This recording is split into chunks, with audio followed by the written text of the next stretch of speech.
अस्सलाम वालेकुम दोस्तों आज हम डिस्कस करेंगे कि electrical interview questions and answers.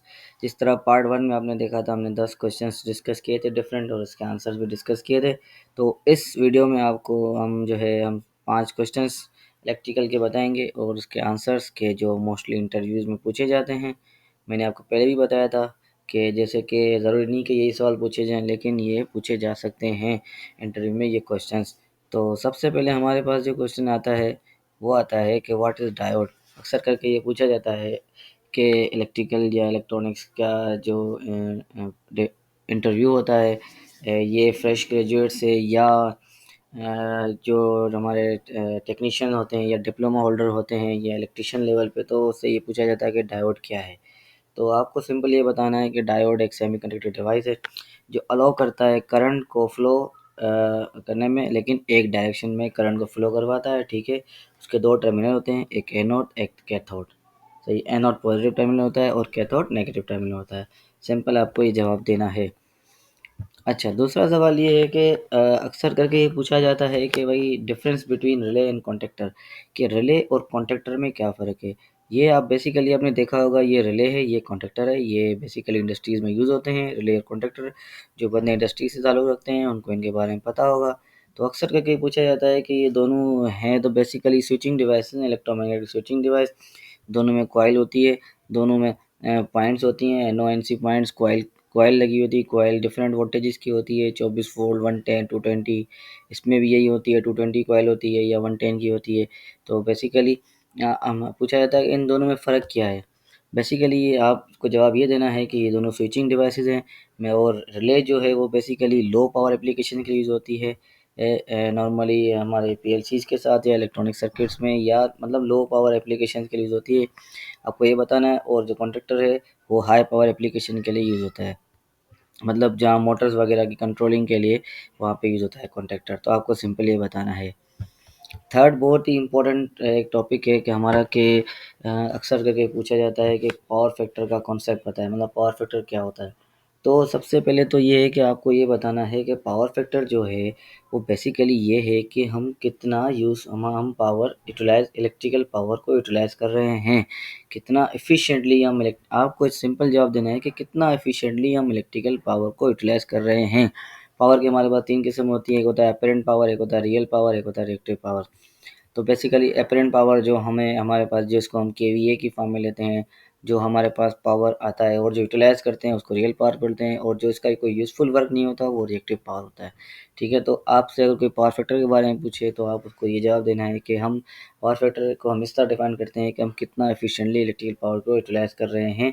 Basically अगर पावर फैक्टर की हम डेफिनेशन पे जाएँ तो पावर फैक्टर क्या है, basically it is a ratio of real power to apparent power.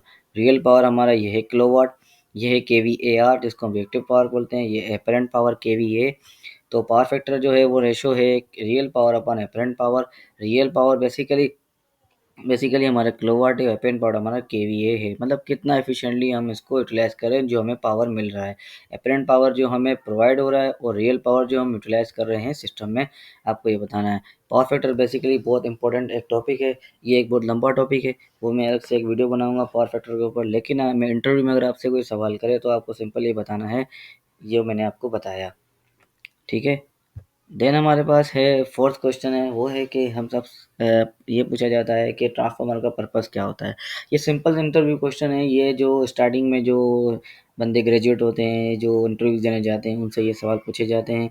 ये सवाल उनसे नहीं पूछे जाते जो एक्सपीरियंस लेवल पे बंदे होते हैं, ये सवाल उनसे पूछे जाते हैं जो फ्रेश ग्रेजुएट्स होते हैं, उनसे पूछा जाता है। जो यूनिवर्सिटी से पास आउट होते हैं, ग्रेजुएट होते हैं, न्यूली जो मतलब न्यू जॉब, ट्रेन इंजीनियर की जॉब के लिए जाते हैं, या जो टेक्नीशियन होते हैं, डिप्लोमा होल्डर, वो जाते हैं इंटरव्यू के लिए, या इलेक्ट्रिशियन लेवल के बंदे होते हैं वो जाते हैं किसी किसी जगह पे इंटरव्यू देने। तो उनसे ये अक्सर करके ये सवाल पूछा जाता है कि ट्रांसफार्मर का पर्पस क्या होता है। तो आपको ये बताना है कि ट्रांसफार्मर बेसिकली क्या होता है, कि चेंज करता है voltage. Transformer is use to change the voltage level of alternating current while keeping the frequency constant. मतलब ट्रांसफार्मर अक्सर करके पूछा जाता है कि ट्रांसफार्मर की अगर इनकमिंग फ्रीक्वेंसी इतनी है तो आउटगोइंग फ्रीक्वेंसी भी कितनी होगी। तो बेसिकली फ्रीक्वेंसी को ट्रांसफार्मर चेंज नहीं करता, आपको ये बताना है। हमारे पाकिस्तान में जो है और इंडिया में हमारे पास 50 हर्ट्ज़ फ्रीक्वेंसीज होती है, 50 हर्ट्ज़ फ्रीक्वेंसी कांस्टेंट होती है, इनपुट भी यही होती है, आउटपुट भी यही होती है। ट्रांसफार्मर क्या होता है, वोल्टेज लेवल को चेंज करता है। ये ट्रांसफार्मर हमारे स्टेप अप होते हैं या स्टेप डाउन होते हैं। अगर स्टेप अप ट्रांसफार्मर है तो वोल्टेज को स्टेप अप करते हैं, अगर स्टेप डाउन ट्रांसफार्मर है तो वो सिंपल स्टेप डाउन करते हैं वोल्टेज को। फिर अगर अगर आप ये कह लें कि अगर आपका 220/33 kV का ट्रांसफार्मर है तो मतलब आपकी इनपुट 220 है और आउटपुट 33 है। अगर आपको कोई ये कहेगा 132/11 kV ट्रांसफार्मर है तो आप इसका मतलब ये है कि 132 इनकम है, इनकमिंग है, और 11 kV इसकी आउटपुट है, मतलब ये स्टेप डाउन ट्रांसफार्मर है, सिंपल। और हमारा जो नेक्स्ट क्वेश्चन है वो ये है कि what is the difference between insulation and isolation. अक्सर करके ये पूछा जाता है कि इंसुलेशन और आइसोलेशन में क्या फ़र्क है। Insulation basically refers to the material used to prevent the flow of electric current such as the insulation on the conductor and the cable। ये आप देख रहे हैं कि कंडक्टर के ऊपर जो इंसुलेशन जो आपने अक्सर करके देखा होगा कि वायर के ऊपर एक पीवीसी मटेरियल की एक रैपिंग की हुई होती है। ये बेसिकली इंसुलेशन होती है, वो उसको प्रोटेक्ट करती है कि अगर कोई बंदा को टच करे तो डायरेक्ट कंडक्टर को टच ना करे, इंसुलेशन को टच करे तो उसको करंट ना लगे। सिंपल इंसुलेशन हमें एक प्रोटेक्शन के लिए प्रोवाइड की जाती है कंडक्टर की, ठीक है। और आइसोलेशन, अगर हम आइसोलेशन की बात करें तो आइसोलेशन बेसिकली क्या होता है, एक सेपरेशन होती है, मतलब एक इलेक्ट्रिकल पार्ट की दूसरे इलेक्ट्रिकल पार्ट के साथ सेपरेशन होती है। या अगर हम किसी जगह काम कर रहे हैं तो ब्रेकर ऑफ करके उसको सप्लाई को आइसोलेट करके उसको टेक करके बर्न करके आगे काम करें, या उस चीज़ को हम कहते हैं आइसोलेशन, ताकि वो करंट आगे फ्लो ना हो।